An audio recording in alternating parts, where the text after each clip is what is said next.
एक और कप दो।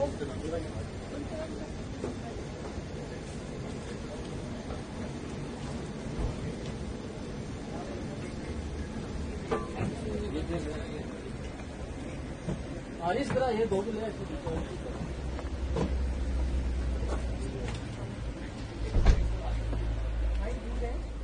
दूध ठंडा है हमारे पास। गरम है नहीं ठंडा है। ये कौन सा दूध है? ये बेस का मिक्स है क्या? तो फिर इसको कैसे गर्म करेंगे? बस एक मिनट इसमें डालो।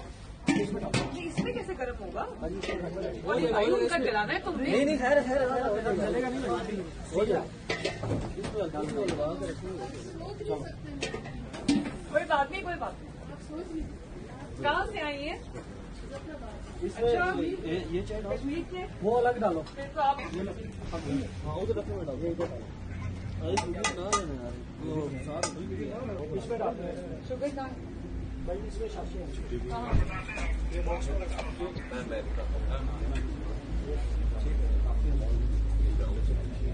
दूसरी मेरी बात